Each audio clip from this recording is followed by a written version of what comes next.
Hey guys, hope that you've had an amazing week. Today we're going to continue with our segment's Word of the Day. My name is Caesar and we're Inspire Our Movement. So the word that we're exploring today is homophobia.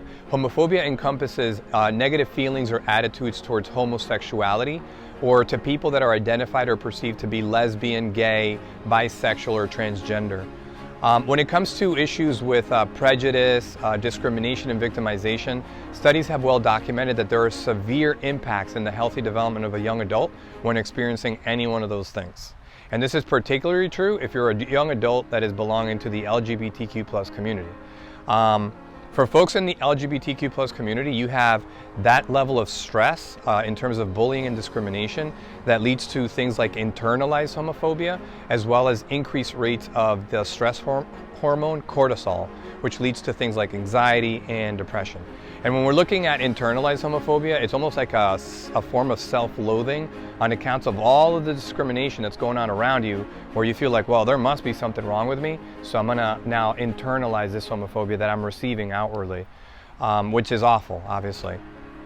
So what can we do? And another thing to mention before looking for solutions to this pervasive issue, when it comes to things like suicide rates of high school students and college students, it's 14 times higher if you are belonging to the LGBTQ+ community than your heterosexual counterparts. So we have a major issue going on. Going back to now solutions and things that we can do. Well, something as simple as watch what you say, as even very standard or casual language could sometimes be considered hurtful or insensitive towards someone. So when you refer to the LGBTQ+ community, be careful of negative or offensive comments. I think that's very, very important. Also, try to be an advocate or a supporter. Try to identify with some of the issues facing the community. I think that's also very helpful towards the community and society as a whole. Don't believe all of the stereotypes that are out there pertaining to the LGBTQ+ community as well. Also know that your sexuality, or whether you identify as heterosexual or part of the LGBTQ+ community, is a very small aspect of a very complex identity in life, and that applies to all of us. So some level of understanding and tolerance, I think, is called for. Now, for my own personal reflections, I'm going to be truthful in that I have several members of my family that are part of the LGBTQ+ community.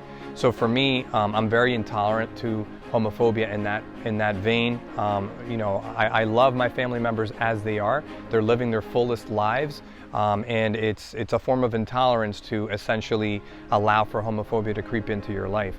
I feel like if we have some form of self-love, and we want to give that out to others and get that in return, then that should, kind of work against things like homophobia.